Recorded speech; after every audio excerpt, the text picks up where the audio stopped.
Eu estou posicionando vocês sempre no início da aula em relação ao outro curso em 2016, né? Como que a gente está aqui em relação ao outro curso, o que repetiu e não. Hoje a gente está entrando na penúltima parte, esse domingo e o próximo, que é responder aquilo que a gente não respondeu ao longo das aulas anteriores, com relação aos argumentos do ateísmo moderno, né? O chamado novo ateísmo.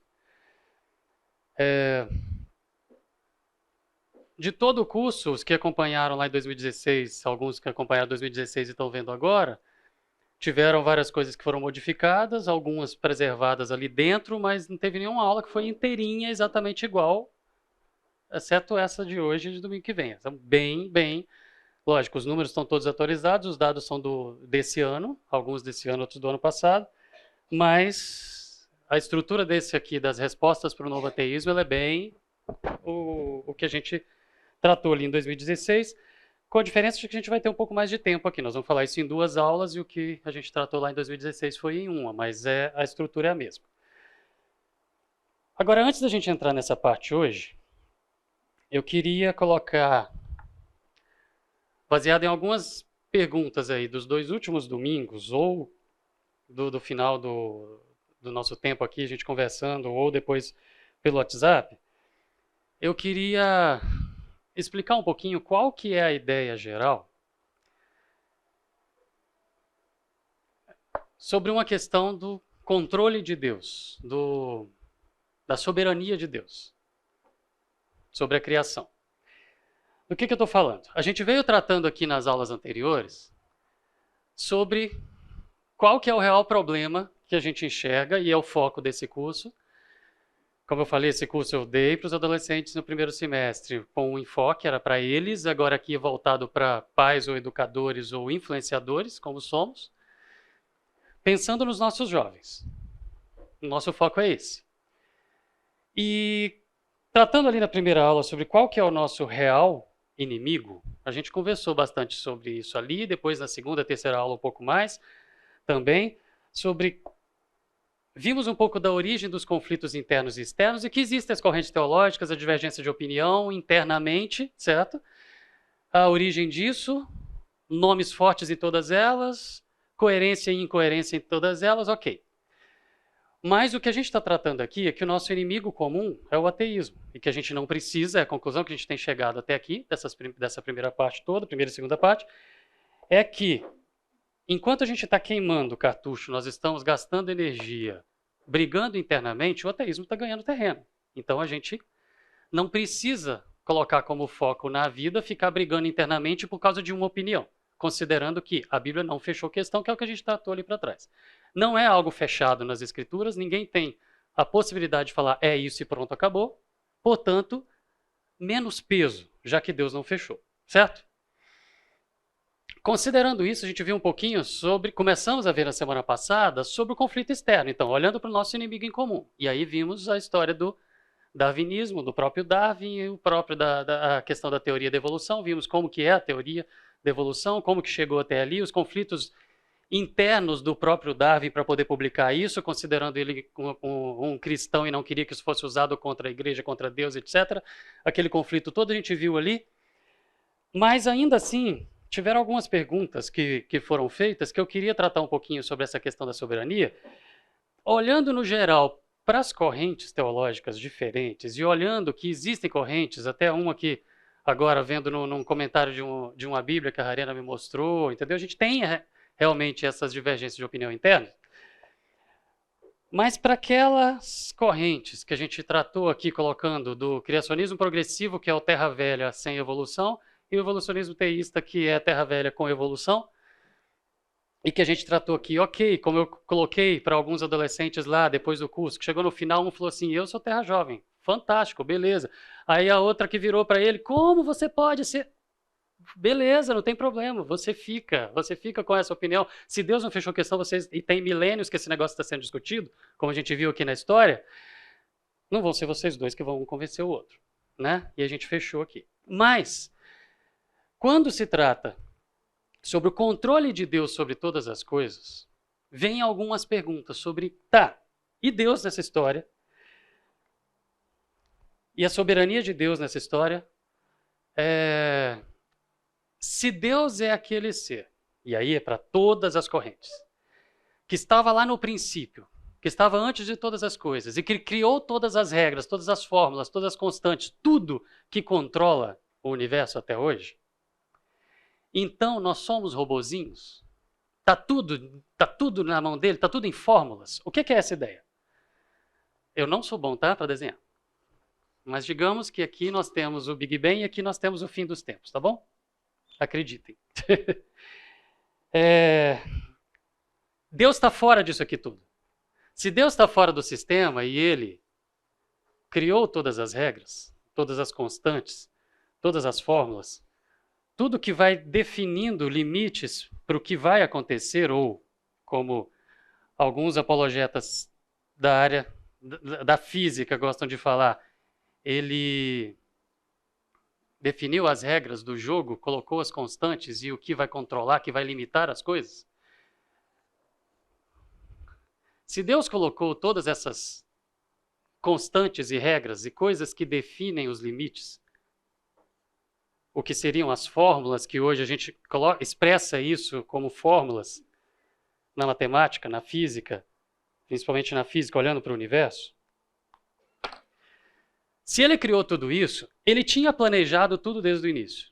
Ele sabia que a existência, a história do Big Bang até o fim.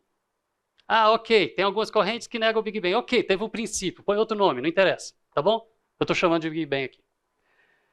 Mas se ele criou todas as constantes e todas as regras, e ele definiu todos os parâmetros e tudo desde o início, para todos os choques de partícula acontecerem, partirem do ponto zero e chegarem onde tem que chegar, ele programou tudo.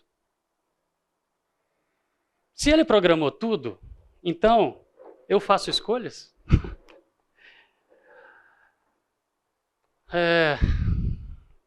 Independente da corrente teológica, independente de ser terra velha, terra jovem, com evolução, sem evolução, com o que for. Essas discussões elas acabam acontecendo dentro dos livros que vão tratando dessas coisas. E normalmente, essas discussões, elas trilham um caminho, uma linha de raciocínio comum, tem as variantes, mas elas trilham algumas linhas de raciocínio comuns, que são o quê? Se Deus, eu estou falando de algo comum, ok? Tem quem discorde. Nós estamos falando de teologia, de área cinza das escrituras, ou seja, sempre vão ter os que pensam diferente, tá bom? Mas, no geral, o raciocínio é o seguinte: se choques de partículas vão acontecer, mas tem regras, ok?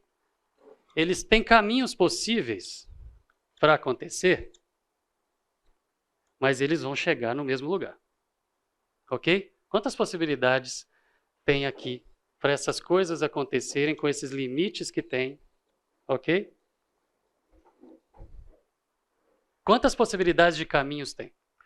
Olhando para a física, e eu estou falando do universo, Big Bang até o zero aqui, olhando para a física, o que a física afirma hoje é que para a gente estar aqui, cérebros altamente desenvolvidos, filosofando sobre a vida, numa sociedade, num ambiente, com tecnologia, com inteligência pulsando aqui, para que existisse o que nós temos hoje, essas N possibilidades que existem, com todas as regras, as constantes, as forças de Deus que definiram as regras para que as coisas acontecessem, das infinitas possibilidades, só uma poderia acontecer.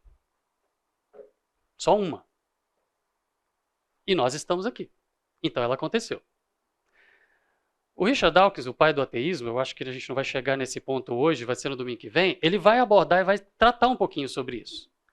Se existiam inúmeras possibilidades das coisas acontecerem, partindo do zero e chegando no final, e se existiam inúmeras possibilidades, mas para que a gente estivesse aqui, só uma delas seria possível, e ela aconteceu, então isso não é evidência de que foi planejado, porque eram tantas possibilidades, impossível de calcular o número de possibilidades, não tem números para expressar, não tem elevados para poder expressar, para você conseguir abreviar numa fórmula e colocar quantas possibilidades existiam para que as coisas acontecessem como aconteceram, mas uma só nós estaríamos aqui e ela aconteceu, seria uma tremenda sorte, impossível se jogar com a sorte, portanto, para a física, seria uma evidência de que foi planejado.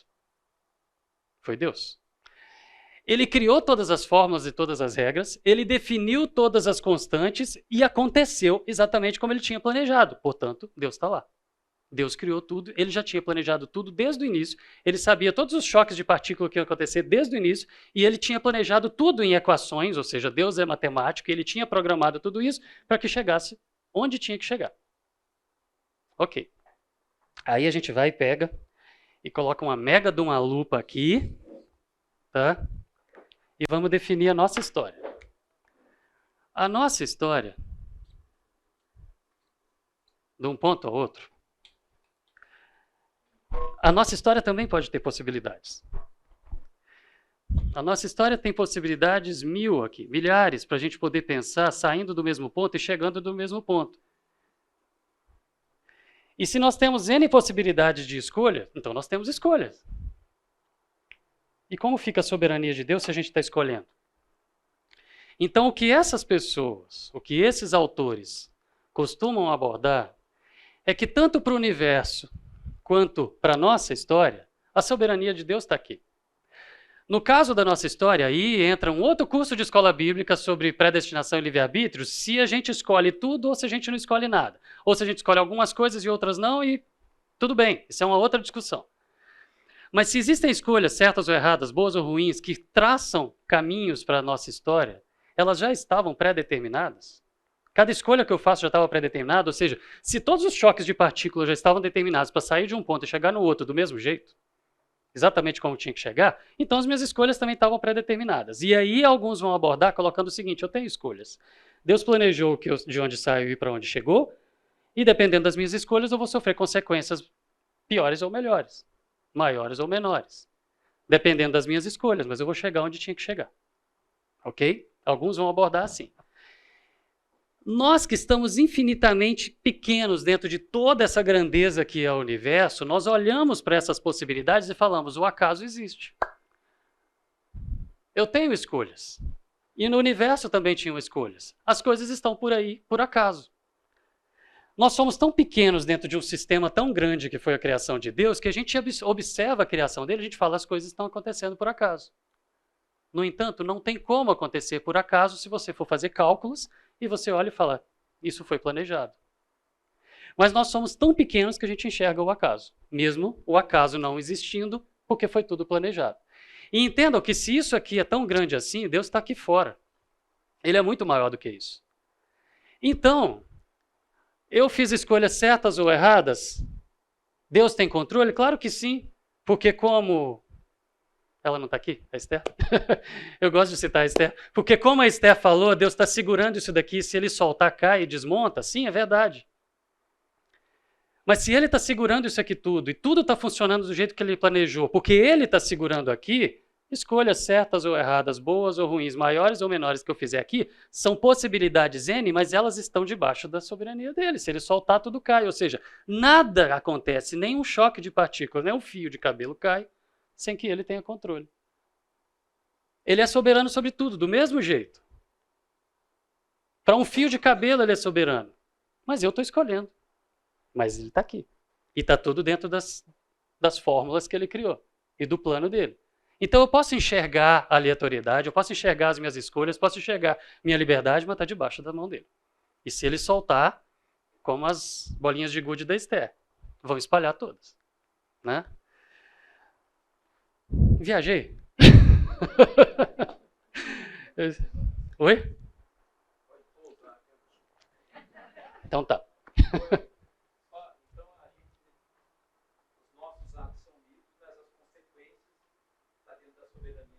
Tudo está dentro da soberania de Deus. Uma frase que o Covolan falou em aula uma vez foi o seguinte, não tem nada, conversando sobre os milagres na natureza, na criação, na existência, os milagres de Deus. Quando a gente olha na história da vida, digamos que não seja aqui Big Bang e tal, mas que seja a história da vida, quando a gente olha a história da vida, digamos que seja essa a linha que aconteceu.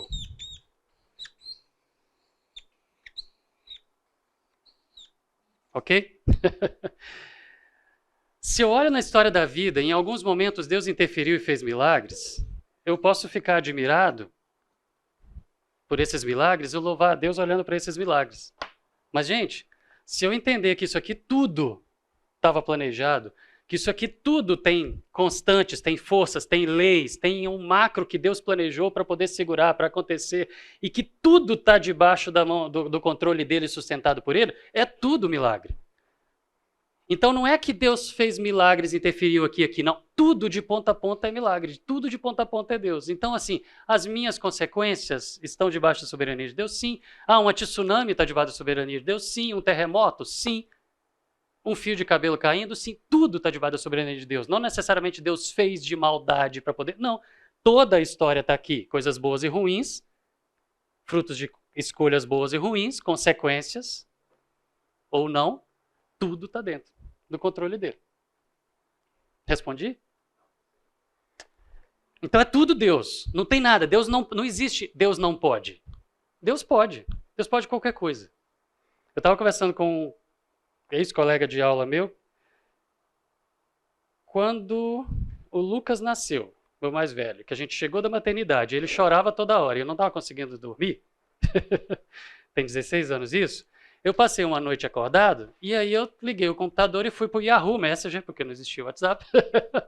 Estava no Yahoo Messenger e conversei com esse amigo meu, esse ex-colega meu que mora em Brasília hoje. E conversando sobre essas questões, ele falou, ele crê em Deus, mas não é religioso. É um dos exemplos que eu vou citar aqui hoje até. Mas ele colocou essa frase. A gente discutindo sobre essas coisas ali pela internet, e em algum momento ele colocou, não existe Deus não pode. Se ele é o criador disso aqui tudo, ele é muito maior do que isso, ele pode qualquer coisa. Se ele escreveu as fórmulas, gente, ele vem aqui e muda a fórmula, ele faz. Ah, transformou água em vinho. O que é isso para quem criou o universo e todas as fórmulas e constantes? Alguns físicos, quando escrevem sobre criação, eles colocam o seguinte, quem colocou aquelas fórmulas lá? As fórmulas nós expressamos, quem colocou aquelas forças lá? Aquelas forças que estavam lá, quando o ponto zero partiu aqui, quando a expansão da energia começou no Big Bang, as constantes já existiam lá. Entendam que regras para aquela energia dissipar e se transformar em matéria, para a matéria vir formar todas as coisas, não existia nem o tempo. E aquelas regras já existiam. Aquelas forças já estavam lá. Se não existia nem o tempo, até o tempo estava começando, como existiam forças para controlar aquela expansão de energia quando ela estava começando? Ela estava se dissipando, espalhando, e a matéria começando, e as forças já estavam lá. São as mãos de Deus, gente. É o poder de Deus. Então, assim, Deus pode tudo. Não existe Deus não pode. Ah, Deus não tem controle sobre o mal. Tem. Deus não tem controle sobre Satanás. Tem. Ele pode. Mas ele traçou o plano dele. E as coisas vão acontecer do jeito que ele planejou. Então, Deus pode tudo. Não existe Deus não pode. Portanto, não interessa, voltando para as nossas citadas lá atrás, correntes teológicas, não importa qual corrente você está. Nada para uma ou para outra vai diminuir o poder de Deus. Porque, de todo jeito, ele fez tudo. E ele controla tudo. Aí a gente pode divergir nas opiniões com relação a como foi que ele fez. Qual foi o processo que ele escolheu. Mas ninguém vai discordar de que ele podia ter feito por qualquer um desses processos ou até um outro diferente e está todo mundo aqui degladiando à toa. E quando chegar lá, vai todo mundo dar risada e ver que estava todo mundo errado. Ok? Então agora, vamos viajar um pouquinho menos. Ateísmo. Esses números estão atualizados, o slide é o mesmo de 2016.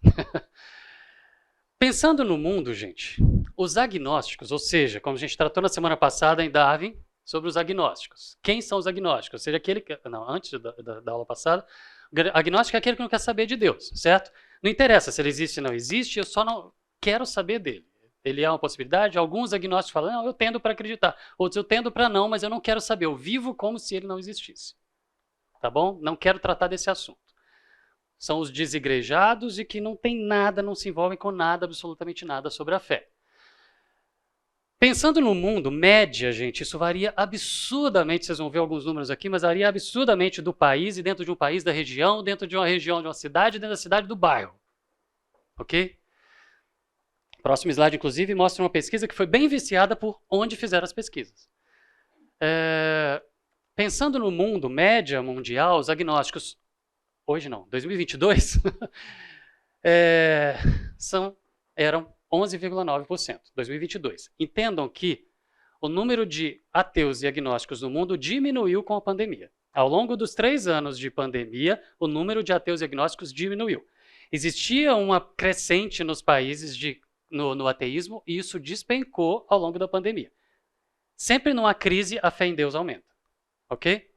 E no caso foi mundial, então a média mundial mudou. Se tem uma crise num determinado país, a crença naquele país vai aumentar. É sempre assim. Pensando em média, em 2022, 11,9% não querem saber de Deus, ou seja, não interessa, não quer saber se existe ou se não existe, ok? Se intitulam agnósticos. Mas ateus só 2,3%.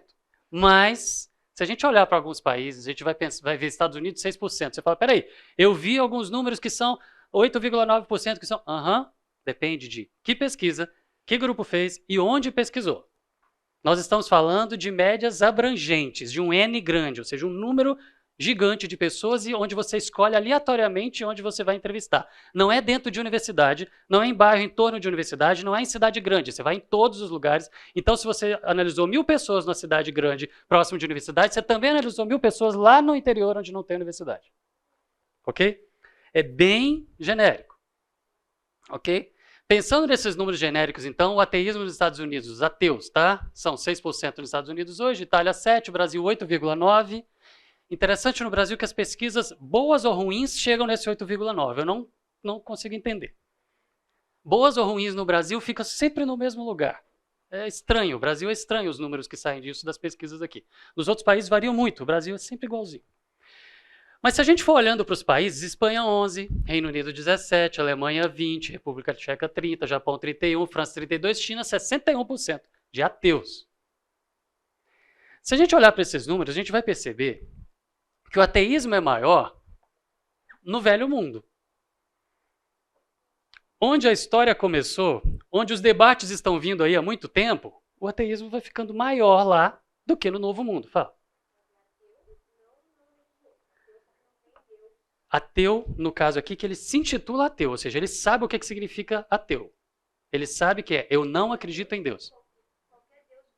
De qualquer Deus, de qualquer religião. É isso. Aqui é média mundial e não estamos falando só de cristianismo. Não, isso. Exatamente. É sobre existe um Deus ou não existe um Deus, independente do nome dele.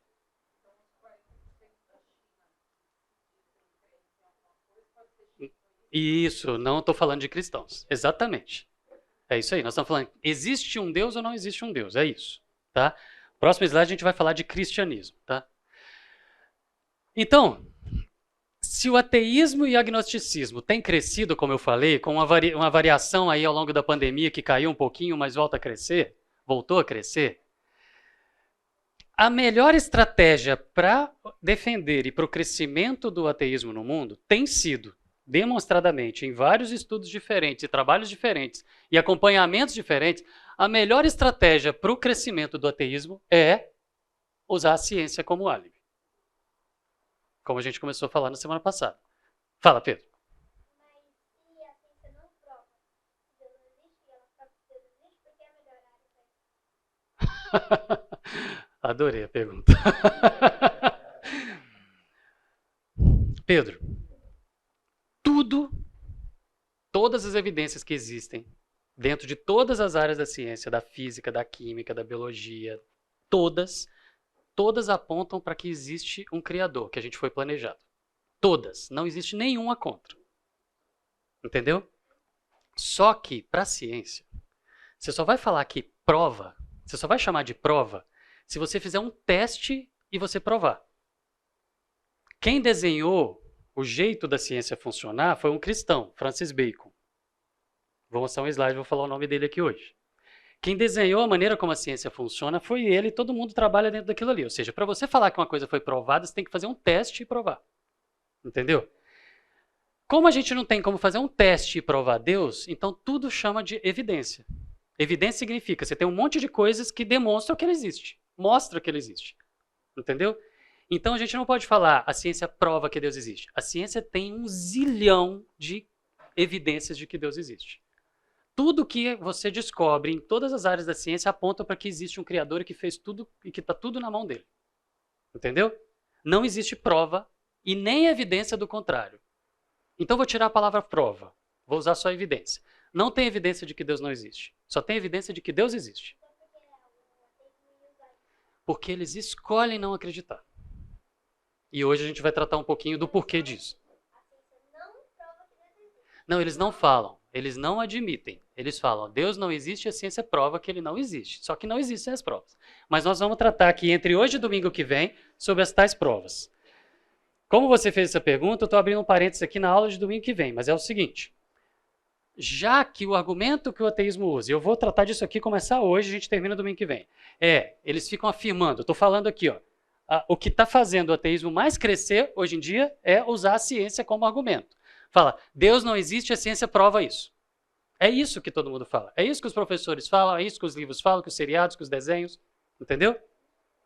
Onde trata disso vai falar que Deus não existe, a ciência prova. Só que não existem as provas. Atrás dessas provas, esse movimento ateísta que a gente está começando a falar hoje, criou um raciocínio para poder falar que provou. E a gente vai tratar dele no domingo que vem, eu acho. Entre hoje e domingo que vem. Entendeu? Não sei em que ponto a gente vai parar hoje. Mas então eu vou responder melhor sua pergunta nas próximas horas de curso, ou hoje ou domingo que vem.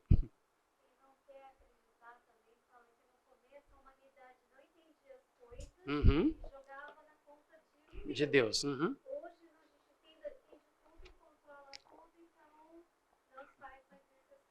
Ótimo. Sim, a gente vai tratar disso aí hoje. Isso vai ser hoje. Joga tudo na conta de Deus, mas a gente não precisa mais de Deus para explicar as coisas. Porque hoje tem a ciência. É disso que a gente vai tratar aqui hoje e domingo que vem. Entendeu, Pedro? Eu vou te responder isso até domingo que vem. Completo, eu espero.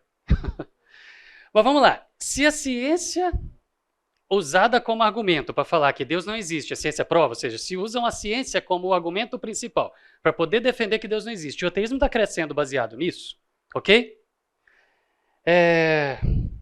Nós vamos ter que conversar com a ciência aqui e responder a esses tais cientistas que estão trazendo esses argumentos e as tais provas de que Deus não existe, se é que elas existem, ok?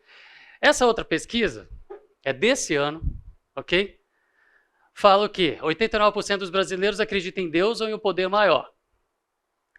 Legal, os números batem, como eu falei aqui, aproximadamente, eles vão ficar próximos, mas essa pesquisa, por exemplo, aqui, ela foi feita viciada. Aí ela traz um monte de números aqui, eu ia colocar, não, eu coloquei alguns, Aqui, por exemplo, ela coloca, ok, no Brasil 89% são teístas, creem em Deus, ok? 70% são cristãos. Isso aqui bate com um monte de pesquisas, beleza. Mas quando essa mesma pesquisa vai falar de uma média global, ela fala que 67% são crentes em um Deus, enquanto o anterior está próximo de 90%. Só que essa pesquisa aqui, por exemplo, ela foi feita em locais grandes, em capitais, em centros com muita influência universitária, onde existe um movimento muito mais forte do ateísmo do que mais para o interior, com menos influência. Então, não é aleatório. Se não é aleatório, a gente olha para a média com o pé atrás. Tá? Mas se vocês forem assistir documentários hoje que falam sobre essas coisas, vão usar esses números, porque esses números são bons para quem quer mostrar, tá vendo? O ateísmo está crescendo. Então depende da fonte da pesquisa e de qual espaço amostral que eles usaram, assim, de que amostra eles usaram. Tá?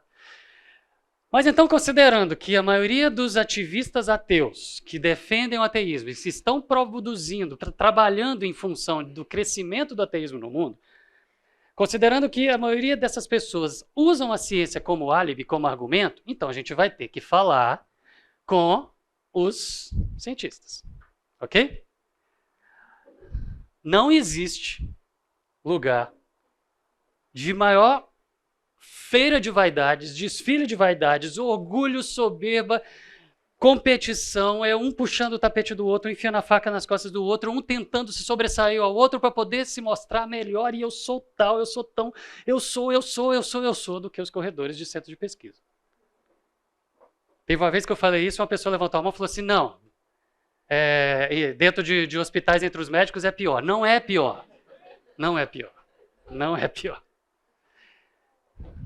Vocês que convivem tanto com os médicos quanto os pesquisadores, vocês sabem onde que o orgulho é bem maior. Então, para a gente conversar com pessoas que se acham tão superiores aos demais, é difícil. Mas eles expressam as suas ideias em livros, em publicações, em revistas, e a gente pode pegar o que eles escreveram. Quando você conversa com uma pessoa que se acha demais, ele olha para você e fala assim, tudo bem, se você discordar de mim, você não chegou ainda no meu nível. É assim. Mas quando eles expressam e eles têm que colocar isso em artigos, em textos, em livros, aí você consegue ir lá e você consegue destrinchar e responder. Porque aí você não está jogando só com a vaidade, você está jogando com os dados, pelo menos, que ele apresenta, né? Então, falando sobre esse movimento, esse novo ateísmo, o novo ateísmo é um movimento que começou no ano 2000, de maneira organizada no ano 2000.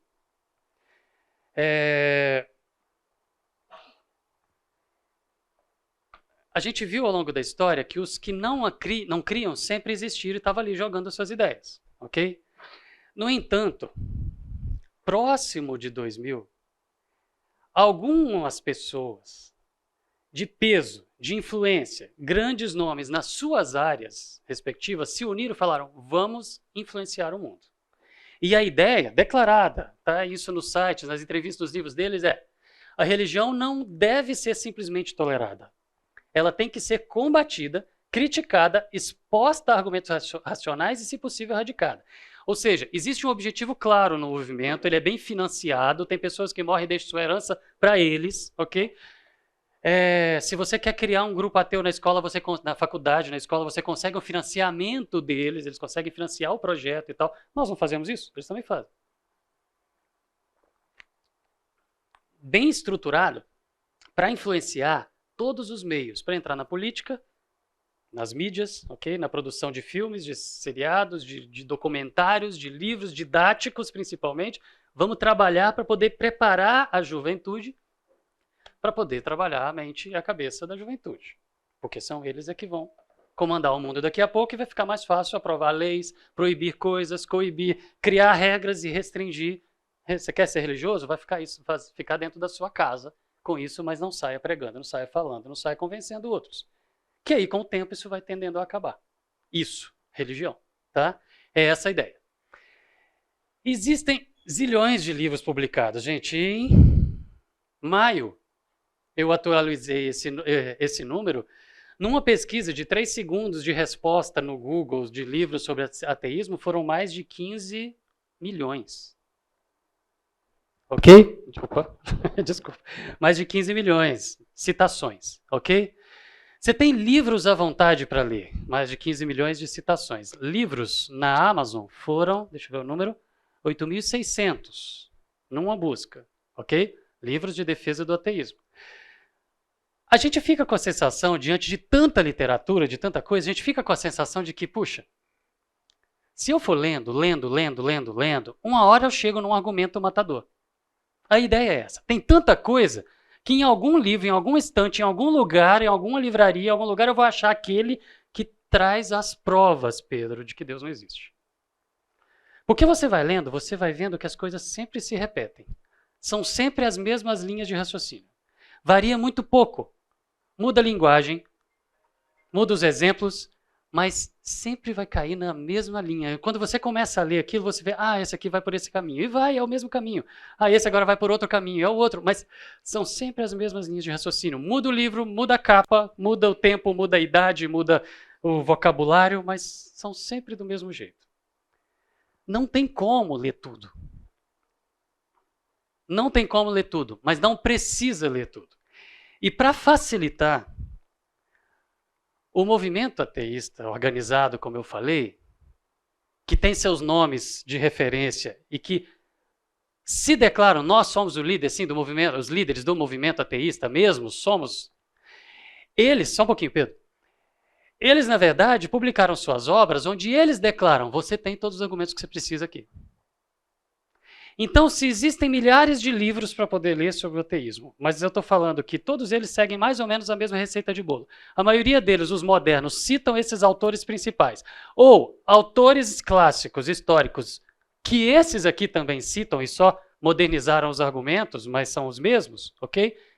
Eles reciclaram argumentos velhos e trouxeram para cá com a roupa nova, com a modernidade da ciência, para poder falar que a ciência prova. Mas as obras são poucas. São relativamente poucas, dos mesmos autores, que estão aí divulgando, estão aí defendendo, estão aí influenciando a política, a educação e a literatura, as mídias, os filmes e séries, ok? E documentários, com essas grandes obras que todo mundo cita como referência. Então você pega lá milhares de livros que eles estão citando esses aqui. Então o cara só está escrevendo numa outra linguagem. Então, se existem milhares de livros e a gente não tem como ler, mas se existe um movimento organizado que tem como objetivo combater a religião e provar que Deus não existe, e aumentar e crescer o ateísmo no mundo, se existe algum argumento matador, eles usam. Esse é o objetivo da vida deles. Então, se existem argumentos matadores, eles usam. Então, não precisa de eu ler 8.600 livros na Amazon em uma busca, que eu achei em uma busca. Não precisa de eu ler para procurar o argumento matador, porque eles têm todos os seus seguidores para poder trazer isso e eles estão publicando e falando e defendendo isso. Inclusive um deles, esse daqui, Deus um Delírio, é considerado a Bíblia do ateísmo moderno, que se propõe a trazer todos os argumentos matadores aqui. E a gente vai responder todos eles aqui. Ok? Fala, Pedro. Esse. Chama Richard Dawkins. A gente vai responder os argumentos dele entre hoje e domingo que vem também. Vou falar dele, tá bom? Quem são esses autores principais? Vamos lá. Primeiro, Sam Harris. Qual que é a história dele? Eu estou feliz da gente ter 2 domingos para falar, porque aí eu não preciso ficar correndo. Assim, e só citar e tal, eu posso contar as histórias. Sam Harris, o cara americano, ok? Filho de mãe judia e pai quaker, ou seja, viveu bem com a religião bem opressora na vida dele, no desenvolvimento, na infância dele ali, e se libertou disso e falou, começou a vida dele a, quero combater a religião. Ele entrou na Universidade da Califórnia, foi estudar, aliás, ele estudou em Stanford primeiro, depois ele foi fazer pós-graduação na Califórnia, só que ele teve que parar para ir para uma clínica de reabilitação, porque ele estava viciado em droga, depois que ele saiu de lá, voltou, terminou a sua pós-graduação, escreveu um livro em 2004, ele lançou, que chama O Fim da Fé, ou Morte da Fé. Nesse livro ele defende a ideia seguinte, chegou a hora, aliás não, ele defende a ideia que a religião é um impedimento para o progresso. E aí ele dá entrevistas à vontade, ele publica mais livros, revistas, artigos em jornais, ele é um ativista ateísta no mundo e um dos grandes influentes do mundo hoje, ok? Só que, americano, publicando um livro ateísta nos Estados Unidos, ele foi bem detonado pelos cristãos americanos, certo? Pelos religiosos americanos. Aí, em 2009, ele publicou um outro livro, bem magoado e revoltado com o seu país, falando, gente, chegou a hora de questionar livremente a fé religiosa. Eu posso falar sem ser massacrado, vocês acabaram comigo. Ok? Falando que foi extremamente perseguido nos Estados Unidos por ter publicado O Fim da Fé. Quando ele publicou seu livro, O Fim da Fé, ficou por 33 semanas entre os top 10 do New York Times. Foi um dos livros mais vendidos na época dele, certo? Naquele período, em 2004, no ano. 33 semanas como os 10 mais lidos. Então, de extrema influência. Esse é o Harris, ok?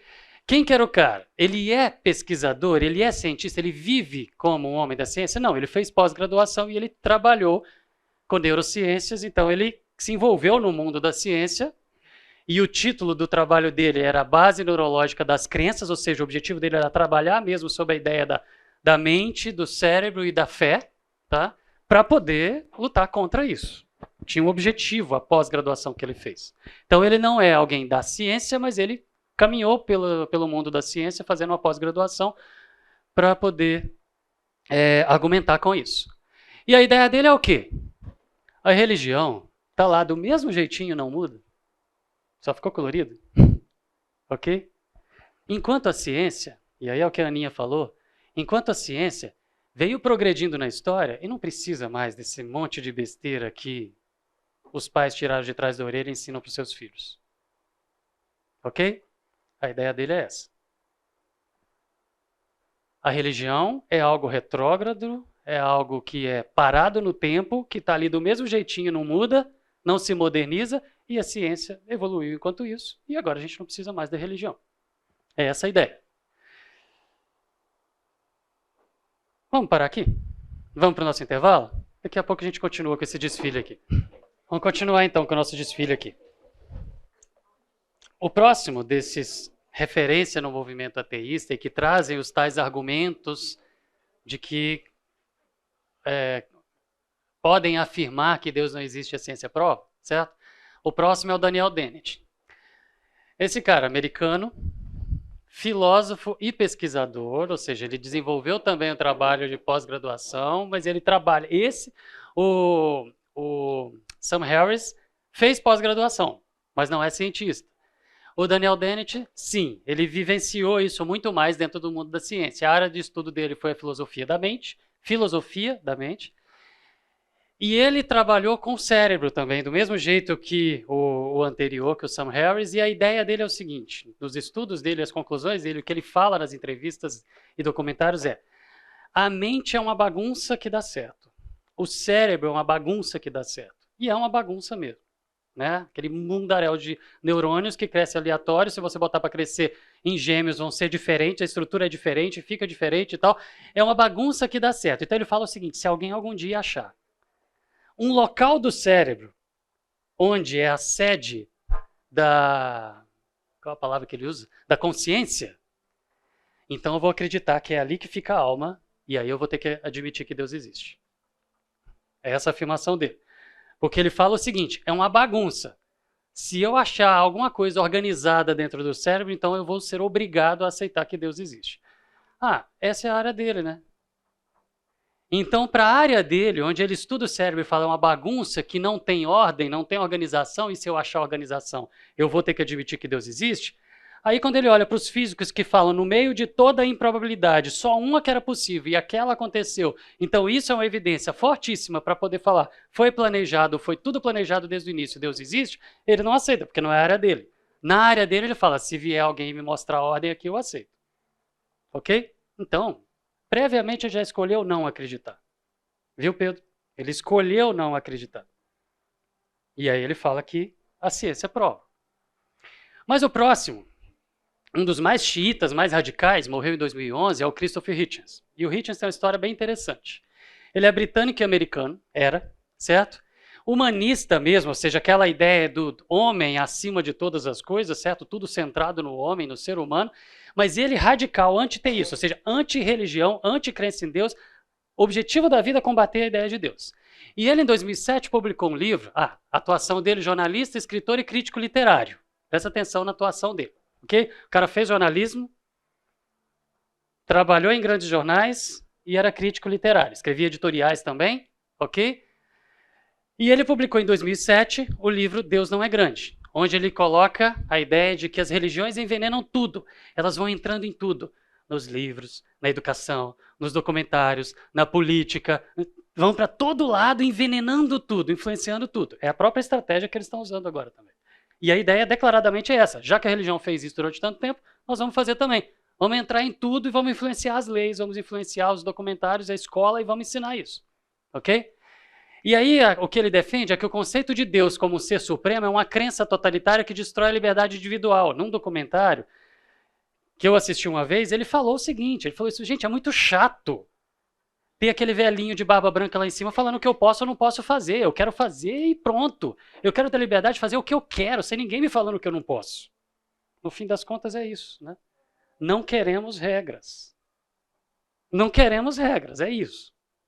Não tem nada de ciência aqui. Outra frase dele no seu livro é a liberdade de expressão, e essa é uma ideia que ele defende muito. Liberdade de expressão e a investigação científica deveriam substituir a religião como meio de ensinar ética e definir a civilização humana. Ou seja, ao invés de pastores, padres, líderes religiosos virem falar com a comunidade o que deve e o que não deve ser feito, vamos colocar isso na mão dos cientistas. É essa a ideia que ele defende nas suas entrevistas. Ok? Só que o Hitchens tem uma história interessante, como eu falei. O cara fez jornalismo, virou editor, escritor, crítico literário, editor de jornais, certo? Escrevendo editoriais, e ele tem um irmão. Esse ainda está vivo, então ele tem um irmão. Aliás, antes de falar do irmão dele, o livro Deus Não é Grande ficou também no top 10 do New York Times por 27 semanas, eu não coloquei aqui, por 27 semanas, quando foi lançado. Altamente influente também, ok? E até hoje é muito vendido, mas estou falando só do lançamento, foram quase 30 semanas ali, como os mais vendidos, mais lidos.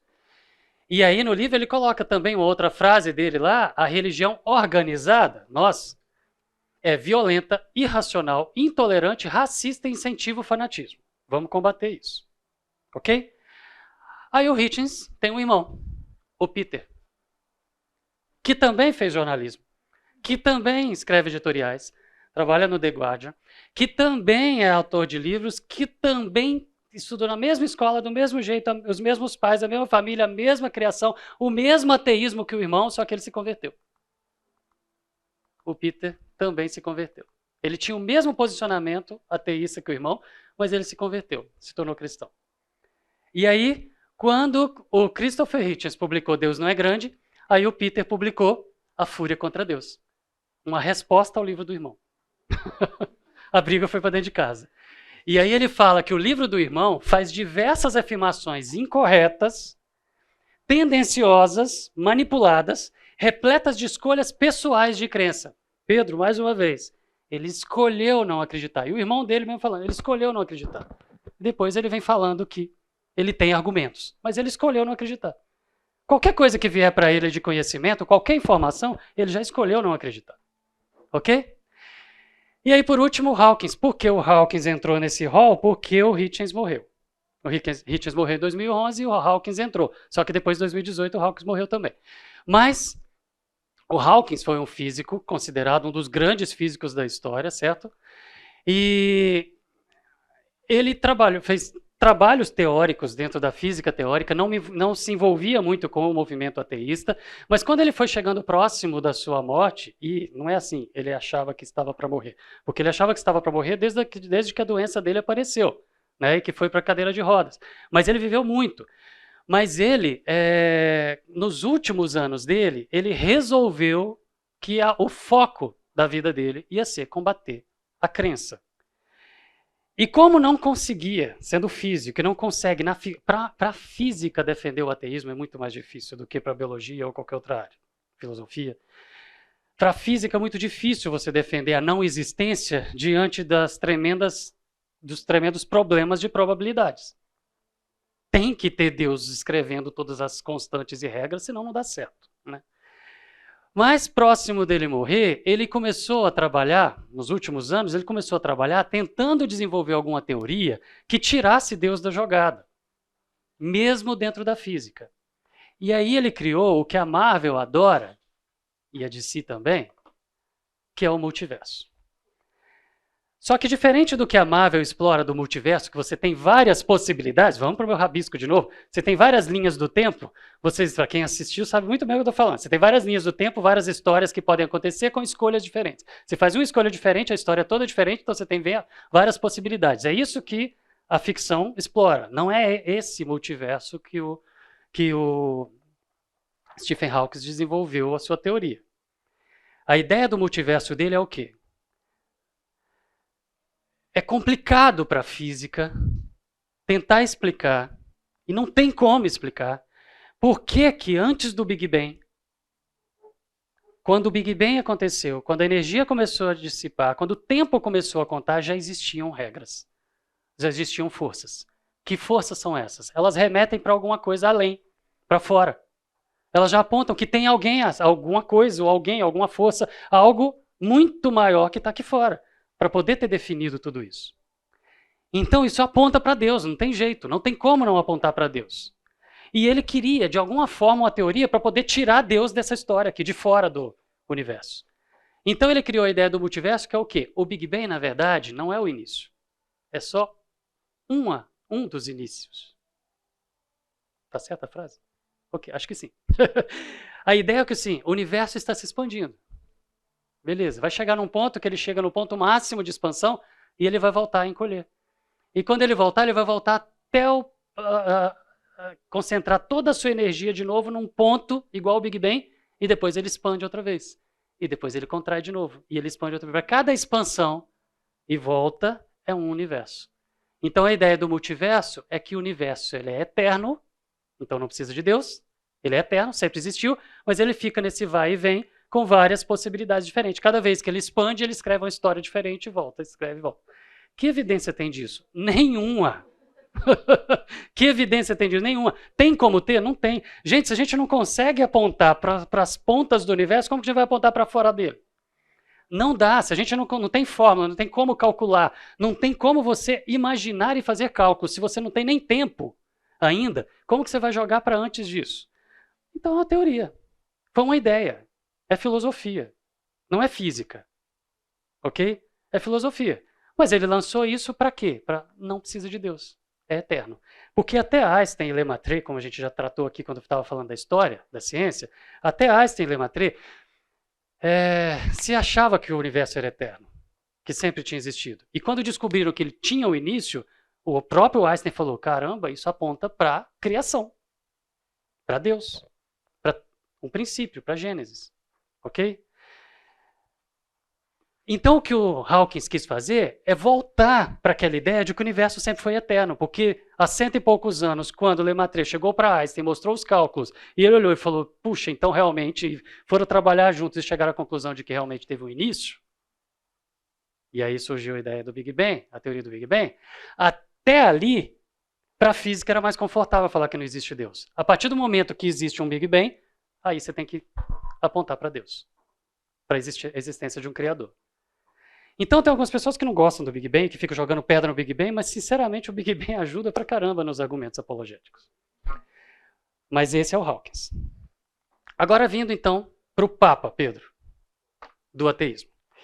Todos esses indivíduos, eles apontam com seus argumentos, como eu falei todos até aqui, os seus argumentos, eles são filosóficos. Um é escritor, o outro é neurocientista, o outro é mais ou menos neurocientista, ok? Mas eles apontam sempre para a ciência. Eles escrevem seus argumentos e seus livros em defesa do ateísmo, mas sempre quando eles vão buscar uma prova ou alguma chancela para poder fazer uma afirmação categórica, eles falam, a ciência é prova. A ciência é prova. É sempre assim. Argumentos filosóficos é sempre filosofia, mas fala assim, mas isso é comprovado pela ciência.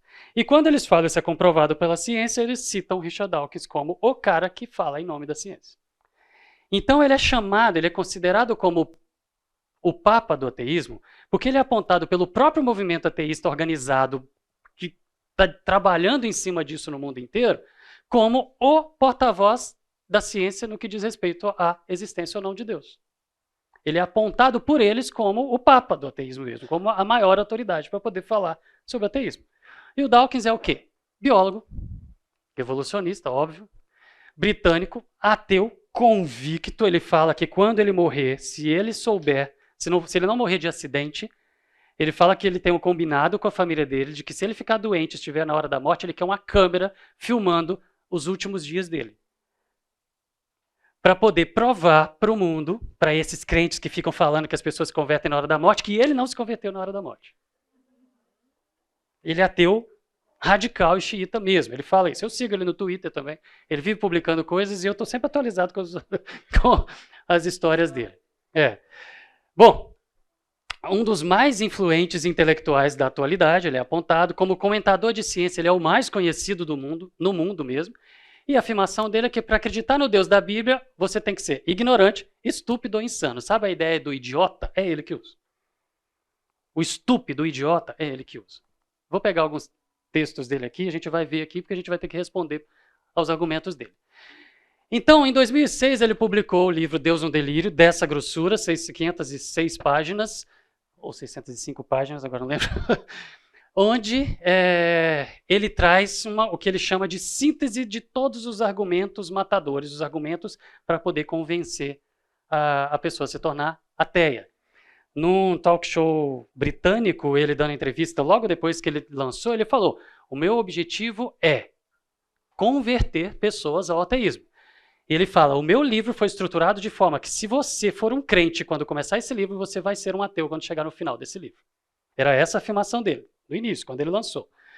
Passaram-se alguns meses e aí ele voltou nesse mesmo talk show e aí o apresentador perguntou, e aí, como que estão os convertidos? Ele, não tanto quanto eu gostaria, mas estamos crescendo. Ok? E aí lá ele falou, mas o meu site tem lá o cantinho dos convertidos, para as pessoas colocarem os seus testemunhos lá. Testemunhos. Entra lá para você ver quantas histórias bonitas. E foi. É esse o Richard Dawkins. A ideia dele no Deus e um Delírio é que a humanidade sofre de um delírio coletivo por acreditar num Deus em pleno século XXI com toda a ciência que a gente tem aqui. Bom, quando ele lançou o seu livro, em 2006, foi o segundo livro mais vendido no mundo naquele ano. E continua até hoje sendo um dos livros mais vendidos no mundo. Ok? A gente vai responder alguns argumentos do livro dele aqui, os principais, o que ele mesmo fala que são os principais. Só um pouquinho, Pedro. Mas eu acredito, Eduardo, que realmente, eu acredito na sinceridade dele, de que realmente o interesse dele não é só o editorial e o comercial e o dinheiro, mas assim, ele deu uma guinada na vida dele, porque ele é o autor da teoria do gene egoísta, que era muito forte muito forte na genética até hoje, mas ele abandonou completamente isso e virou só ateísmo, como o foco da vida dele é converter pessoas ao ateísmo, é convencer pessoas ao ateísmo. Então, pode ser, sim, lógico, o dinheiro está por trás de muita coisa, mas existe uma sinceridade muito forte ali na convicção dele de que a missão da vida dele é tornar pessoas ateias, entendeu? Tem muito disso mesmo. Mas sim, o mercado editorial é gigante para isso daqui. Olha os números. Quando ele lançou o livro, né, aumentou na Amazon 50% de venda de outros livros de ateísmo, sobre ateísmo, só por causa do lançamento do livro dele. Aumentou em 50% a venda de Bíblias na Amazon, só por causa do lançamento, quando o livro dele foi lançado. Ok? E ele ficou por 39 semanas nos top 10, depois ele ficou mais 20 e poucas semanas ainda, um pouco abaixo, certo disso, e até hoje é um dos livros mais vendidos. É o livro, é o livro ateísta mais vendido no mundo hoje, certo? E é chamado de Bíblia do Ateísmo.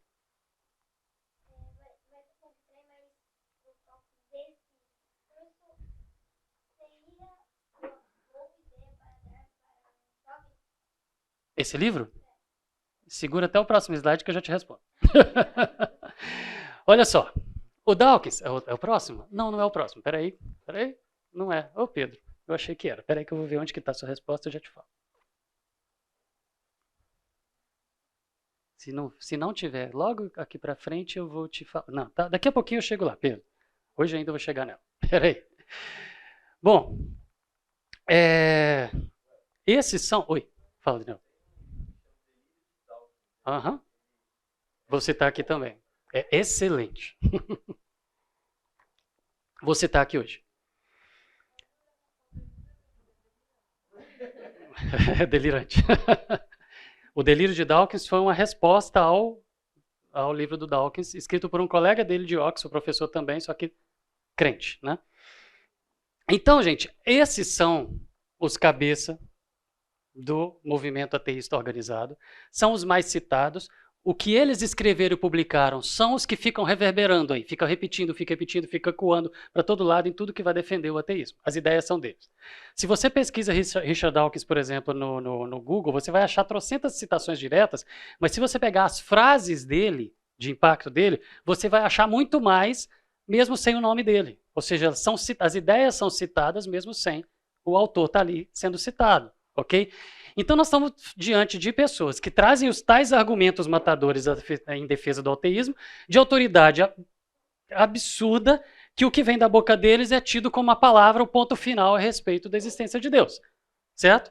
O que eles falam vem como uma coisa forte, inteligente, que não dá para argumentar contra. Essa que é a ideia.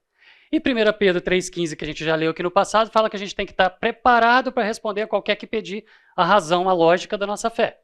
Esses são, a primeira linha de ataque, esses são os que estão, em primeiro lugar, pedindo a razão da nossa fé. Os outros que vêm atrás são só seguidores, mas estão reproduzindo aqui. E se a gente responder essa turma, a gente está respondendo o ateísmo. Ok? Como que isso atinge um adulto? E aí eu vou chegar daqui a pouquinho na resposta do Pedro a partir daqui. Tá? Esse é um livro bom? para uma criança ler? Para um jovem ler? Como que isso atinge um adulto? Gente, como vocês estão reagindo? Quando a gente lê a página 212 do Deus no Delírio, que ele fala que é o melhor argumento, que é onde está a prova de que Deus não existe, ele fala que a prova está nessa página 212, nós vamos ler aqui a página inteira. Eu fiz isso em 2016 e sempre que eu for repetir esse curso, eu quero ler essa página, porque melhor do que eu falar sobre ele é ele falar. Que vocês vão perceber como que um adulto reage rindo. Porque parece, não é possível que isso que ele está falando que é a prova. A gente reage assim. Mas, gente, a estratégia, lembra da estratégia deles que a gente tratou lá atrás nas últimas aulas? Como que isso atinge uma criança, um pré-adolescente, um jovem? Um adolescente? Alguém que está num momento, numa fase de vida onde o que os outros pensam dele é muito forte. A gente vai construindo casca grossa ao longo da vida. E a gente vai ficando mais tranquilo com relação a, não interessa se está pensando ou se não, o que está pensando de mim. Não importa. Mas quanto mais jovem, quanto mais adolescente, mais importante é isso. Porque na própria fase da vida dele, ele está se afirmando, ele está achando o seu lugar no mundo. E vão falar o que dele? Que é um idiota. Que é um insano, que é um estúpido por acreditar em histórias da carochinha. Aliás, a criançada nem sabe o que é a carochinha, né? Mas tudo bem. É a história que saiu de trás da orelha. Mas vamos lá. A ideia do filme Deus Não Está Morto, para quem não viu ainda, vale a pena assistir, é bem isso. A realidade é essa. Estava conversando com o Pedro, ele não está aqui hoje, está para o acampamento. Estava conversando com o Pedro há pouco tempo, o Pedro, filho da Selma, do Ricardo, irmão do Fernando. Eles gostam muito do assunto, já várias vezes assistiram o curso comigo, nos adolescentes, nos jovens, para os adultos, eles vinham assistindo de novo e tal, gostam. E aí o Pedro entrou em engenharia. Aí ele veio e voltou e falou comigo, tio Elbi, não tem nada disso lá. Eu falei, graças a Deus, porque é engenharia. Se você vai para as humanas, se você vai para a biologia, é o que você vê retratado nos filmes. Infelizmente é assim, não é? O mundo onde a gente vive mergulhado ali, realmente é aquela pressão, é aquela ideia do Coliseu e um monte de gente torcendo para a sua morte. É assim. Agora, dependendo da área, não. Se você vai para as humanas e biológicas, você vai sofrer realmente essa pressão por só é inteligente se for ateu. Tanto que tem aqueles exemplos que eu já citei para vocês. Eu entrei dentro da biologia achando que ia achar um monte de professor ateu e eu descobri que a maioria dos professores não são. Mas quando eles estão em público, eles se portam, falam e se declaram ateus. Mas em casa, não. Dentro da sua sala, não. Em off, conversando com poucos, não. Expressam a sua fé. E quando um deles morre, aí a lista de e-mail lota de Deus, Deus, Deus, Deus, Deus, Deus, Deus. Aquele monte de ateu dando aula, falando, defendendo o ateísmo e criticando e falando, mas quando algum deles morre, é Deus de fora a fora nas listas. Aí perde o medo, porque está todo mundo consternado e vem falando de Deus, de eternidade, ele está melhor, ele está lá, nós vamos nos encontrar, etc. Então. Bom, é aí, é assim. O quê? É bem isso aqui. Mas eu pus aqui não com essa intenção. É que a ideia é que você é um acéfalo se você crê. Certo? É isso. Não estou aqui para poder... Não é para criticar, mas é para relembrar qual é a ideia. Bom, então se os cabeças do movimento ateísta apontam o Dawkins, então, aliás, apontam a ciência como o grande trunfo, o carimbo que confirma que Deus não existe, a ciência prova, realmente, certo? E se apontam o Dawkins como porta-voz da ciência, se a gente responder o Dawkins, a gente está respondendo o movimento ateísta. E o movimento ateísta se propõe a ter todos os argumentos ali, nos livros deles, no material deles, para poder convencer uma pessoa a ser ateia. Ok? Então, a gente vai para as respostas do Dawkins. O Dawkins tem muitos livros, aqui estão alguns só, eu li todos os livros dele. São bons, ele escreve bem. Entendeu? Vale a pena dar um livro? Pedro, essa é considerada a Bíblia do ateísmo. Se a pessoa tem uma formação onde ele aprende a pensar e entender que por trás das palavras que escreveram no livro tem intenção, ele pode ler esse livro e falar, puxa, que bobo, não é tão forte assim. Mas se a pessoa tem, ao longo do seu desenvolvimento, o que ele aprendeu, como os pais criaram, nas escolas, ou como foi o ensino dele, a vivência dele dentro da igreja, por exemplo, ou dentro de uma comunidade religiosa, seja qual for, falando de cristão, de judeu, dependendo de como é a cabeça dele, lendo aqui, e entendendo que é um cara super respeitado, se ele acreditar em tudo que ele está fazendo, afirmação categórica aqui, ele fala, nossa, Deus não existe, a ciência é prova mesmo. Entendeu? Então depende dele estar vacinado ou não para entender que existe uma intenção por trás das palavras. E não é só porque saiu da boca dele que ele fala que aquilo ali está provado, que a prova está lá, você tem que ir atrás da prova. E se você for atrás da prova, ela não existe. Perfeito, é isso. É isso.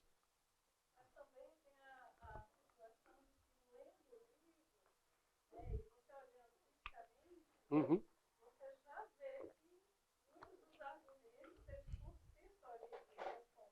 Sim. Já cai.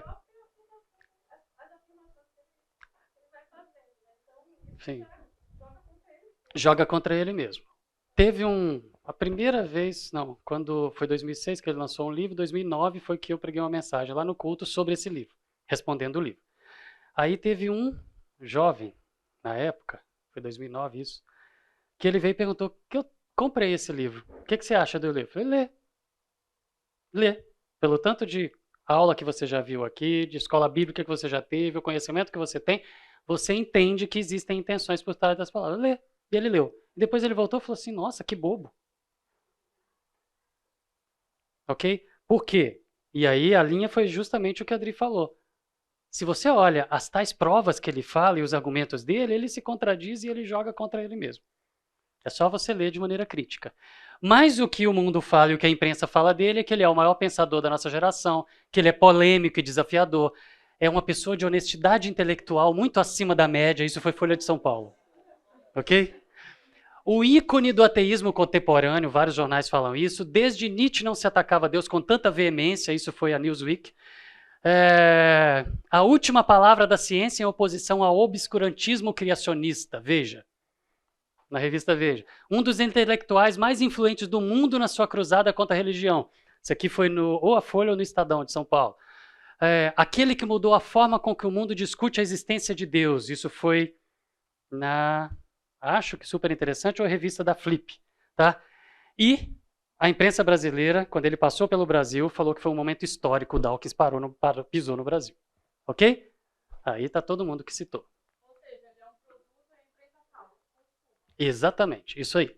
Como eu falei, em maio, 15 milhões de citações do Dawkins, fora as citações indiretas. Certo? Então, nós estamos falando de uma pessoa de extrema influência, e que se a gente responder, a gente está respondendo o ateísmo. Ok? Então vamos lá. Primeira parte que a gente vai tratar hoje. Puxa vida. Primeira parte de hoje. Ele lançou em 2006, então, Deus e um Delírio, ok? E lá no livro, uma das defesas, uma das teses defendidas no livro dele é o quê? Que é um crime, e ele fala isso até hoje nas suas argumentações, nas suas palestras, que é um tremendo crime, rótulos como uma criança cristã, criança muçulmana. Você falar que existe criança cristã, não existe isso. Todo mundo é uma página em branco. Deixa eles tomarem as próprias decisões. Os pais não deveriam ensinar essas coisas. Deveria deixar a pessoa decidir sozinha. Ok? Então ele, no início de 2006 até 2012, até 2011, ele defendia muito de que, assim, vamos parar de ensinar as crianças sobre religião e deixa eles tomarem as próprias decisões. Era essa a linha dele. Ok? Mas lembra da entrevista lá do talk show falando que ele não estava conseguindo tantos convertidos como ele gostaria? Ele viu que essa estratégia não estava colando muito. Então aí em 2012 ele lançou Richard Dawkins para crianças. Ok? A magia da realidade.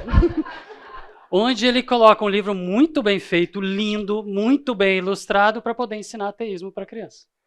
E as ideias desse livro estão em vários livros didáticos espalhados por aí, isso já espalhou. Ok? É muito usado, muito usado. Você pega trechos dele e procura, isso está em várias obras. Tá bom? Bom, 2 Coríntios 11:13 fala o quê? Não está Não estou tirando do contexto, eu estou apenas comparando, ok? Mas a ideia é, tais homens são falsos apóstolos, obreiros enganosos, fingindo-se apóstolos de Cristo. Tinham pessoas chamando para si, ali naquele contexto em Corinto, chamando para si uma autoridade que não tinha, para poder falar em nome da religião para o mundo, ok? Gente, é a mesma coisa que ele está falando. O Papa, chamado Papa do ateísmo, ele está chamando para si um poder, uma autoridade que ele não tem, para falar em nome da ciência para o mundo. Ele se coloca assim, o que ele fala é o que a ciência está falando. Mas não é. Quando a gente olha os números, não é. Mas os números a gente só vai chegar neles semana que vem. Mas, quando ele se coloca e fala o que ele fala é o que a ciência está falando, isso não é verdade. Ele não tem essa autoridade. Ele não tem nenhum cargo, ele não tem nenhum título que o coloque como porta-voz da ciência. É a opinião dele, de um cientista. Ok? Ele é cientista mesmo, tudo bem. Mas quais são os seus argumentos, então?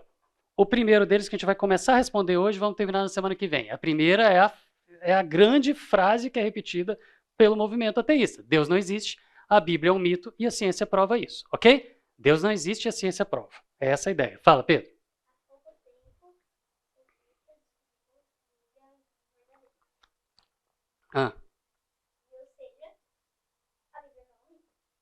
Ah, não, mas ele defende isso. É essa a ideia que ele defende, ok? A Bíblia é um mito, ok? E Deus não existe, a ciência prova. Como que ele argumenta nessa linha? Vamos lá? Em primeiro lugar, o apelo é o quê? A ideia de que essa ideia de crer em Deus, ela vem das periferias culturais. Ou seja, o que ele fala é o seguinte, a ciência moderna, com todo o conhecimento, como a Aninha falou, traz a ideia de que não precisa mais de Deus. A gente tem todo o conhecimento dentro da própria ciência, não precisa de Deus. Então, onde tem menos cultura e menos conhecimento científico, tem mais crença em Deus. Quanto maior o conhecimento científico, maior o ateísmo. Se você estudar muita ciência, você vai se tornar ateu, certo? Quanto maior a sua inteligência, maior o ateísmo. Quanto maior seu nível intelectual, maior seu conhecimento, menor a crença em Deus, ok? E a afirmação que eles fazem, e que ele faz no livro dele, na Bíblia do Ateísmo, é que é quase consenso entre os cientistas que Deus não existe. Quase consenso é 60% é consenso? Não, né? Ok. E aí eles fazem várias campanhas publicitárias pelo mundo em vários apelos diferentes. Por exemplo, um desfile de gente legal e conhecida e famosa e fala o seguinte, não precisa ter medo do inferno. Esse é um buzzdoor e outdoor que eles já usaram isso várias vezes e contra capa de revista. Não tenha medo do inferno, porque se ele existir, você vai estar em boa companhia. Vamos junto. Tá bom? Essa é a ideia. Mas existe realmente essa única voz da ciência trazendo esses argumentos infalíveis que provam que Deus não existe? É quase consenso realmente que Deus não existe entre os cientistas? É verdade que quanto maior o nível intelectual, menor a crença em Deus? Gente, para responder isso, então, eu vou atrasar 5 minutos, desculpa. Mas eu gostaria de fazer um desfile aqui primeiro, o primeiro desfile, que é de uma fila de idiotas, segundo o movimento ateísta, certo? Dentro da história da ciência, arte, filosofia e política, tá? Então, eu quero fazer esse desfile aqui primeiro, e aí o contra-argumento deles, para o que eu vou fazer aqui. E aí depois a gente continua na semana que vem. O primeiro dos idiotas, ou seja, daquelas pessoas sem inteligência, sabe? A ideia do argumento, se você é inteligente, você não crê em Deus. O primeiro dos idiotas escreveu isso na contracapa de uma das suas obras. Senhor, essa é uma oração, nos deste todas as coisas ao preço de um esforço. Você falou e tudo apareceu. E o idiota que escreveu isso foi Leonardo da Vinci. Leonardo da Vinci é considerado como uma mente sem precedente na história da humanidade. Uma inteligência sem par, não tem outro tão inteligente quanto. É isso que se escreve sobre Da Vinci. O cara escreveu e desenvolveu projetos de várias áreas, de anatomia até desenvolver projeto de avião, submarino, helicóptero, calculadora. Ah, vocês viram o filme do cara que criou a calculadora? Ok, o projeto original era do Da Vinci. Ele só conseguiu aplicar. Projetos que ele fez levaram 400 anos para poder serem desenvolvidos, porque não existia tecnologia para desenvolver o que ele desenhou. Não se conseguia chegar nas peças e nos sistemas que ele desenhou. E era crente. Beleza. O outro, olhando, coloca o seguinte, o outro não inteligente, pelo conceito defendido pelo movimento ateísta. Eu posso ver como é possível para um homem olhar para baixo sobre a terra e ser ateu. Mas eu não posso conceber como um homem pode olhar para o céu, para o universo, para a física, e dizer que não há Deus. E o idiota que escreveu isso foi um dos 3 principais presidentes dos Estados Unidos. Ei, não é inteligente? Ok? Foi o Lincoln. Considerado até hoje pelo seu povo como um dos 3 principais, eu sei que aqui tem 4, mas ele é considerado um dos 3 principais e melhores presidentes que já passaram, que marcaram a história dos Estados Unidos. Dá para você falar que é periferia cultural? Não dá. Eu sei que tem o contra-argumento que a Aninha falou. Ah, mas são pessoas antigas. A gente vai responder isso. Mas um outro dos idiotas falou o seguinte: quanto eu mais estudo a natureza, mais eu fico maravilhado com as obras do Criador. A ciência me aproxima de Deus. Pouca ciência pode afastar de Deus, mas muita ciência me aproxima de Deus. Você já precisou de antibiótico alguma vez? O cara teve impacto na sua vida, na química, medicina e biologia. E ele fundou a microbiologia, que está revolucionando o mundo inteiro hoje. A biotecnologia existe e nasceu ali. Ok? O outro, sem inteligência, para poder seguindo a linha do ateísmo, escreveu o quê? Do conhecimento do seu trabalho, o Deus, conheceremos. E ele escreveu um livro que chama A Excelência da Teologia, estudar Deus, comparada com a filosofia natural, estudar ciência. Ok? O Boyle. O Boyle foi o pai da química e o que criou todas as bases do conhecimento para o Newton ser o pai da física. Ok? Um outro, não inteligente no conceito ateísta, escreveu essa frase: a natureza é a arte de Deus, era cristão, tanto quanto todos os outros que eu coloquei aqui, que era o Dante Alighieri. É artista? Sim, mas existe um trabalho científico que pegava os trabalhos, os escritos de pessoas que marcaram a história da ciência, da filosofia e da política, né, a história do pensamento humano, e que fazem testes de QI a partir do que as pessoas escreveram. E a pontuação máxima era 100. Ele marcou mais do que o Da Vinci. O Dante foi o único que marcou 100. A partir do que ele escreveu. Isso não é inteligência? O outro colocou: esse esplêndido sistema do Sol, planetas e cometas só poderia proceder do conselho e domínio de um ser inteligente e poderoso. Isso estava escrito na contracapa de uma tese, de um trabalho dele. O Newton, o pai da física. O outro escreveu isso como uma dedicação do seu livro a Deus, que a crença na criação do mundo seja fortalecida por este trabalho. Que a opinião sobre o Criador seja reconhecida na natureza e a sua sabedoria brilhe cada vez mais. Foi o pai da gravitação universal, o Kepler. Gente, nós estamos falando dos maiores nomes da história da ciência. Graças ao trabalho do Kepler, do Newton, do Boyle, o Brown levou o homem para a Lua. E ele coloca o quê? Minhas experiências com a ciência me conduziram a Deus. Ele se converteu enquanto cientista. Desafiam a ciência a provar a existência de Deus. Mas precisamos realmente acender uma vela para ver o sol? Ele já está lá. Você sente. Você vê para todos os lados. A influência dele está em tudo. Não precisa de uma vela para poder clarear, para a gente poder ver Deus. É óbvio. Se a gente olhar os pais da ciência, gente, os pais das grandes áreas, todos eram. Francis Bacon traçou o método científico, a maneira como a ciência funciona hoje. Aquilo que a gente fez, aquele esqueminha, como a ciência funciona, foi ele que criou. O Copérnico, o pai da astronomia. O Galileu, o pai da ciência moderna, considerado. O Pascal, um dos pais do cálculo, da matemática. Faraday, do eletromagnetismo. Mendel, o pai da genética. Todo mundo crente. O Mendel era padre. Kevin, Maxwell, Ramsay, Kepler, todos da gravitação universal da física. O Boyle, pai da química. O Newton, pai da física. Pasteur, pai da microbiologia. O Collins, pai do genoma humano. E aí vem um professor universitário e fala assim: você não pode ser inteligente se você é crente. Se você é crente. Aliás, um crente não pode ser cientista. É incompatível ser cientista e ser crente. Porque não tem como ser inteligente e ser crente. É só a opinião dele. É só questão de opinião. Fala. Uhum. Não é que ele fez uma estatística. São 2 trabalhos que foram publicados quando o Prêmio Nobel completou 100 anos. Aí 2 trabalhos diferentes fizeram o levantamento da crença de todos eles. 90,1% de todos os ganhadores de Nobel são ou foram crentes em Deus. Eu vou mostrar isso aqui também. O próprio Darwin, perto de morrer, ou seja, o pai da evolução, que é tido como o argumento do ateísmo para poder falar assim, prova que Deus não existe, só um pouquinho, Pedro. O próprio Darwin, antes de morrer, falou que nunca foi ateu no sentido de negar a existência de Deus. Ele só tinha raiva de Deus.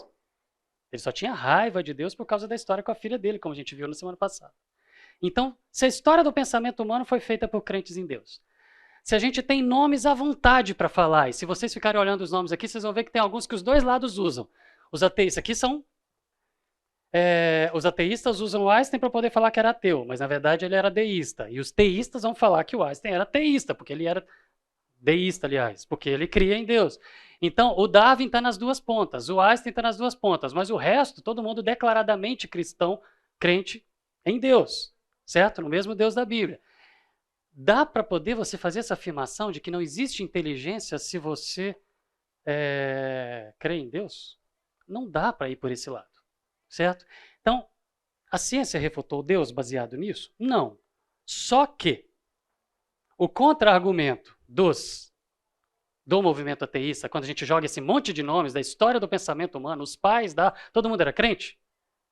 O contra-argumento é o seguinte, mas eles disseram essas coisas só porque eles não tinham conhecimento da ciência moderna, como a Aninha falou. E aí, na semana que vem, então, a gente vai pegar e nós vamos seguir esse caminho aqui a partir de pessoas que foram forjadas, que o seu conhecimento nasceu na ciência moderna, ficaram famosos na ciência moderna, trabalham na ciência moderna, são autoridade na ciência moderna, são os presidentes, os chefes das academias e dos centros de pesquisa e das sociedades científicas na ciência moderna. Ok? O que essas pessoas falam, já que o movimento ateísta não gosta desse argumento e fala assim, é só porque era velho. A ciência moderna leva ao ateísmo. Beleza? A gente vai continuar isso na semana que vem. Fala, Pedro.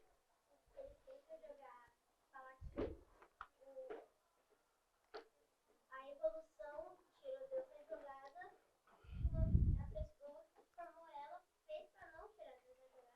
Sim. A não ser Não tem nada a ver isso aí. Ou seja, não importa se gosta dela ou não gosta dela, da teoria. Mas o próprio autor era crente. Né? Ele só abandonou a igreja por causa do problema da filha dele. E ele ficou com raiva de Deus porque Deus não curou a filha dele. Né? Gente, vamos encerrar?